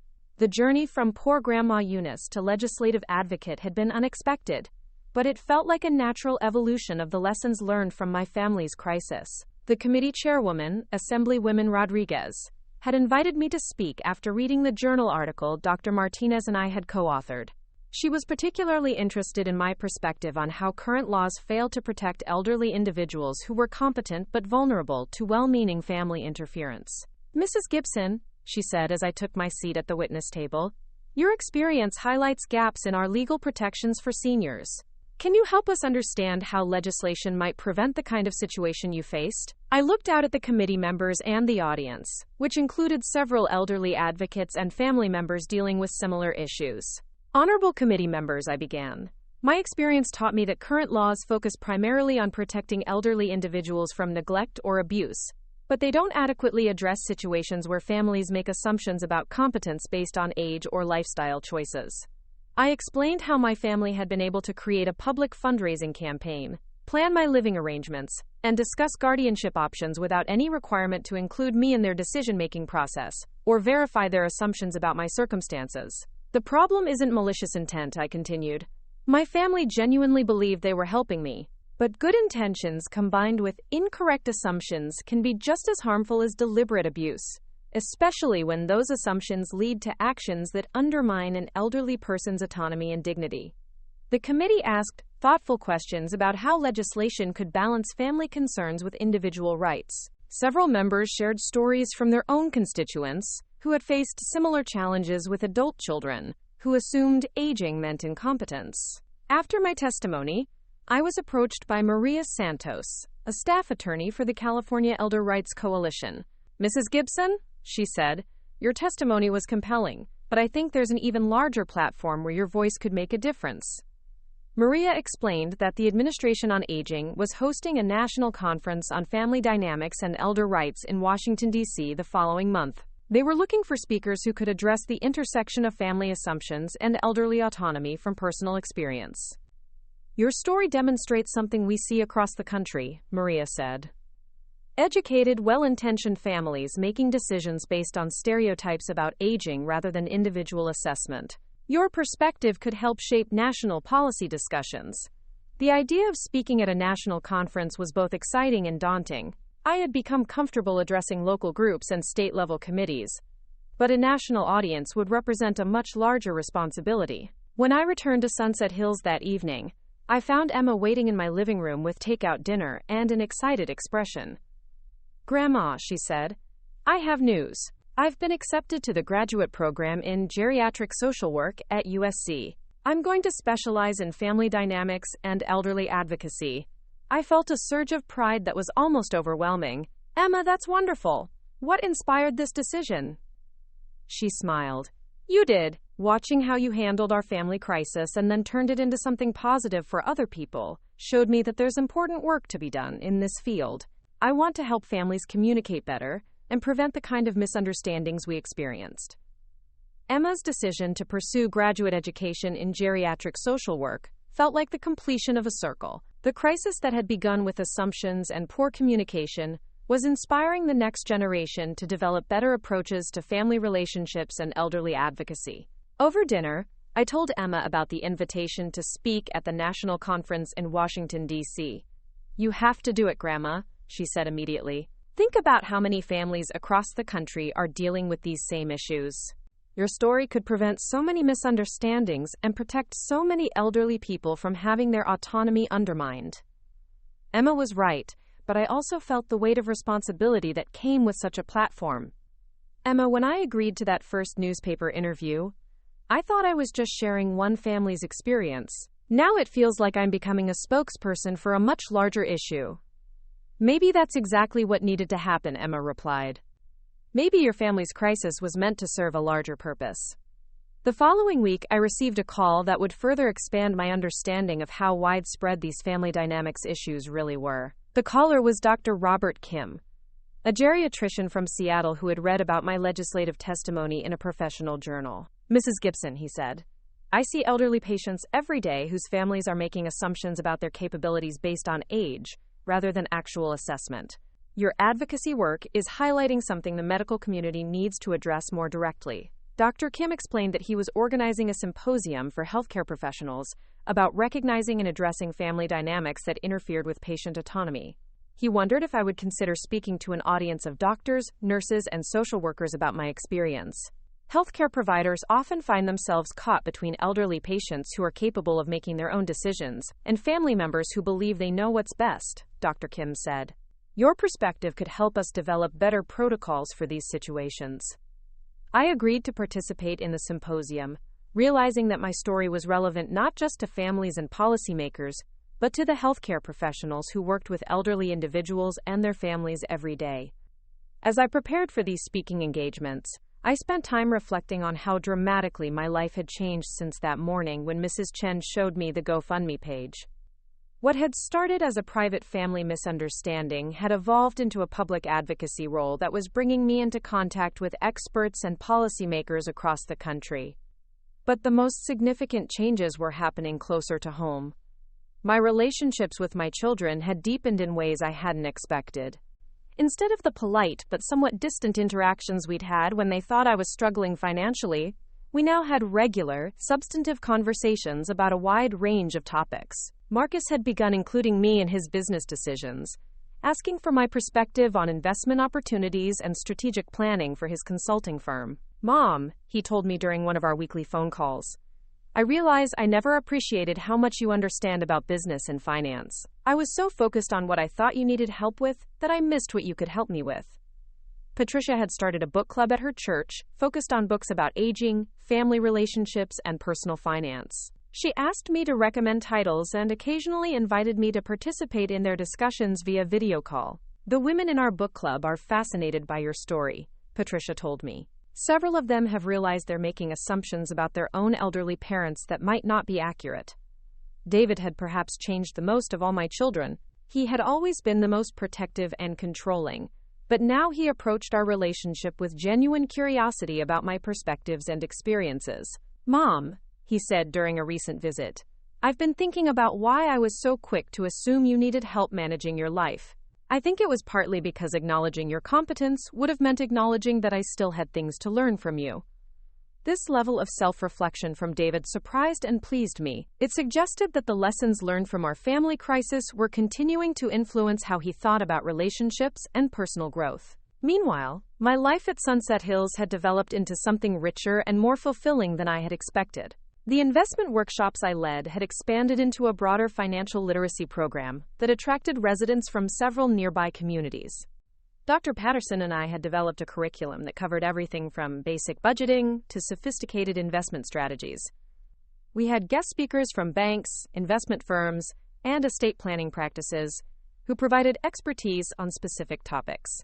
Eunice, Dr. Patterson told me after a particularly well-attended session on estate planning, these workshops are filling a real need in the community.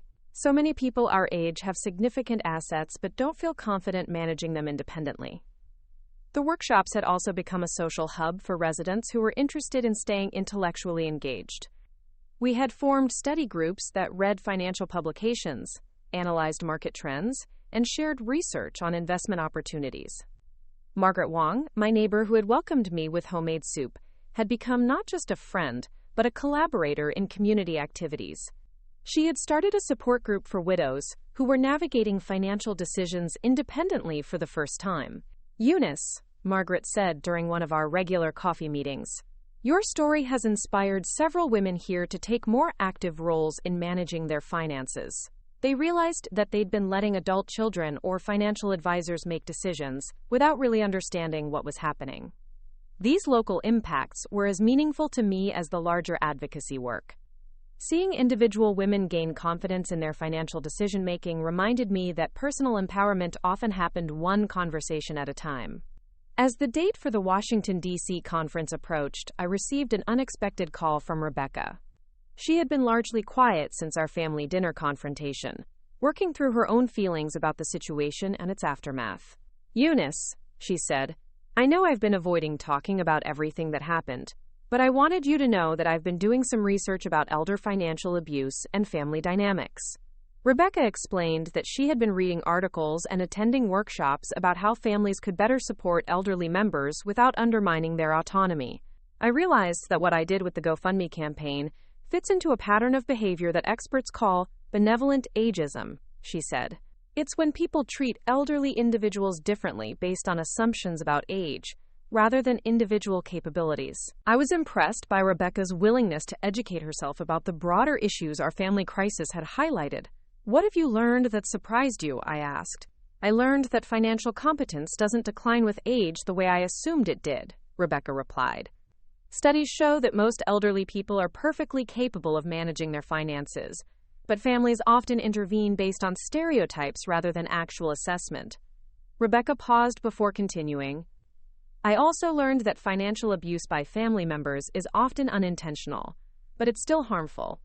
Creating that GoFundMe campaign without your consent was a form of financial interference, even though I thought I was helping.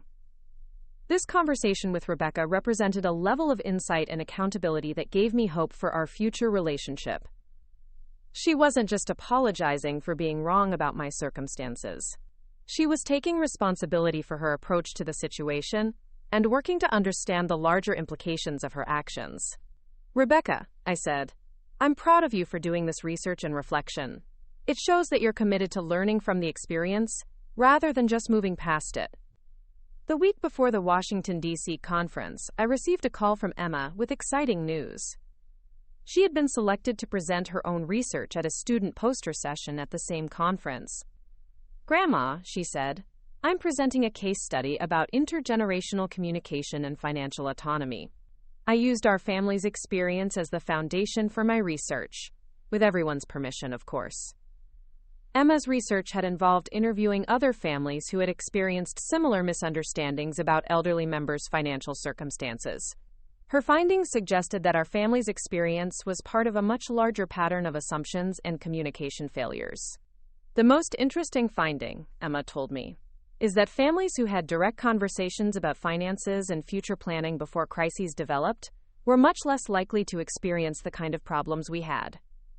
This research reinforced something I had been thinking about for months: the importance of proactive communication about aging-related concerns rather than reactive intervention based on assumptions. Flying to Washington, D.C. for the conference felt surreal. Less than a year earlier, I had been living quietly in a modest apartment, unknown beyond my immediate circle of family and neighbors.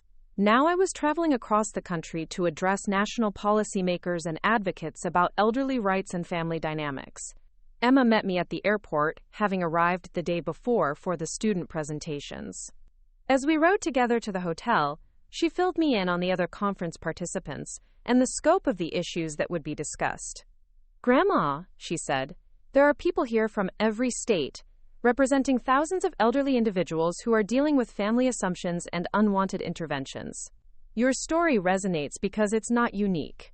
It's representative. The conference was held at a hotel near the Capitol, and the opening reception allowed me to meet other speakers and advocates from across the country. I was struck by the diversity of people working on these issues and the variety of perspectives they brought to the challenges facing elderly Americans. Dr. Patricia Williams, a geropsychologist from Atlanta, shared her research on how cultural differences influenced family approaches to elderly care and decision-making. Mrs. Gibson, she said, your experience highlights something we see across all ethnic and economic groups. Families make assumptions about elderly members' capabilities based on stereotypes rather than individual assessment. Robert Chen, an elder law attorney from Denver, discussed legal frameworks for protecting elderly autonomy while still allowing families to provide appropriate support when it was actually needed. The challenge, he explained, is creating legal protections that prevent unwanted interference without making it impossible for families to help elderly members who genuinely need assistance. My presentation was scheduled for the second day of the conference, in a session focused on case studies in family dynamics and elderly advocacy. As I prepared my remarks, I thought about the audience I would be addressing: advocates, policymakers, researchers, and service providers who worked with elderly individuals and their families every day. I had decided to structure my presentation around 3 key lessons: the danger of assumptions, the importance of direct communication, and the need for respect and inclusion in decision-making processes involving elderly family members. When I took the podium, I looked out at an audience of about 200 people and felt a moment of nervousness. Then I saw Emma in the front row, giving me an encouraging smile, and I remembered why I was there. Ladies and gentlemen, I began. 6 months ago, I was described in a GoFundMe campaign as Grandma Eunice, a struggling elderly woman who couldn't afford groceries and was too proud to ask for help.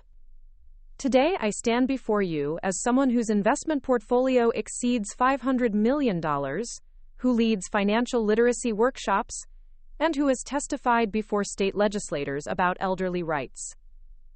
I could see surprise and interest in the faces of audience members as I continued. The transformation wasn't in my circumstances. It was in my family's understanding of my circumstances and in my willingness to live authentically, rather than hiding who I really was. I spent the next 30 minutes sharing the details of my family's experience, focusing on the lessons that could be applied to other families, and the policy implications of what we had learned. The GoFundMe campaign created by my daughter-in-law wasn't malicious, I explained. It was based on assumptions that seemed reasonable to her. An elderly woman living modestly must be struggling financially. But assumptions, no matter how reasonable they seem, can lead to actions that undermine dignity and autonomy. I discussed the importance of direct communication, sharing how my family had talked about me rather than talking to me, and how this pattern had prevented them from understanding my actual circumstances and preferences. When families make decisions about elderly members without including those members in the conversation, I said, they're essentially saying that age automatically reduces competence, and that elderly individuals don't deserve the same respect and inclusion that younger adults expect. The response to my presentation was immediate and enthusiastic. During the question and answer period, audience members shared their own experiences with similar family dynamics and asked for specific advice about addressing assumptions and improving communication. A social worker from Oregon asked, Mrs. Gibson, what advice would you give to families who are genuinely concerned about an elderly member but want to avoid the kind of misunderstandings your family experienced? Start with questions, not assumptions, I replied. If you're concerned about an elderly family member's welfare, ask them directly about their circumstances, their needs, and their preferences. Don't assume that living modestly means struggling financially, and don't assume that aging means declining competence. A policy advocate from Texas asked about legislative solutions. What changes in law or policy could prevent the kind of unwanted intervention your family attempted? I think we need better legal protections for elderly individuals who are competent but vulnerable to well-meaning family interference, I answered. Current laws focus on protecting elderly people from neglect or abuse, but they don't adequately address situations where families override autonomy based on incorrect assumptions. After my presentation, I was approached by numerous conference attendees who wanted to continue the conversation. Many shared their own stories of elderly individuals whose autonomy had been undermined by family assumptions, and others discussed their work to address these issues in their communities. Dr. Jennifer Foster, who worked with the Administration on Aging, asked if I would be interested in participating in a working group that was developing guidelines for families navigating aging-related concerns. Mrs. Gibson, she said, your experience highlights the need for resources that help families distinguish between appropriate concern and inappropriate intervention.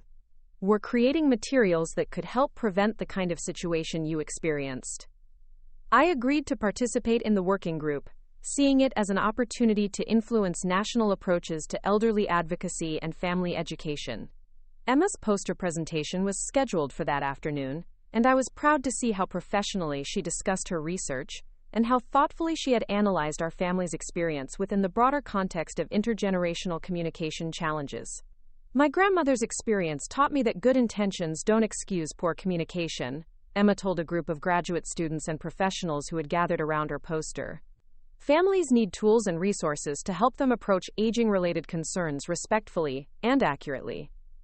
On the flight home to California, Emma and I reflected on the conference experience and what it meant for our ongoing advocacy work. Grandma, Emma said, I think this conference showed us that your story is part of something much bigger than one family's misunderstanding. There are systemic issues in how our society approaches aging and family relationships that need to be addressed. I agreed. What started as a private family crisis has become a window into broader social problems that affect thousands of elderly individuals and their families. That's both sobering and motivating. As our plane descended toward Los Angeles, I thought about how far I had traveled, both literally and figuratively, since that morning when Mrs. Chen had shown me the GoFundMe page. The quiet, private existence I had maintained since Harold's death had been replaced by a public advocacy role that was both challenging and fulfilling. But perhaps more importantly, the crisis had forced my family to examine our relationships and communication patterns in ways that had ultimately strengthened our bonds and improved our understanding of each other. The poor Grandma Eunice described in that GoFundMe campaign had never really existed. But the lessons learned from that fictional character's story were helping real families across the country communicate better, make fewer assumptions, and treat elderly members with greater respect and dignity. As we landed in Los Angeles, I realized this journey was far from over. The working group participation, the ongoing speaking engagements, and the continued advocacy work represented a new chapter in my life that was as meaningful and purposeful as anything I had done before. The woman who had been described as needing help with grocery money was now helping shape national policy discussions about elderly rights and family dynamics. It was an ironic transformation, but it felt like exactly where I was meant to be. Up next, you've got 2 more standout stories right on your screen. If this one hit the mark, you won't want to pass these up. Just click and check them out.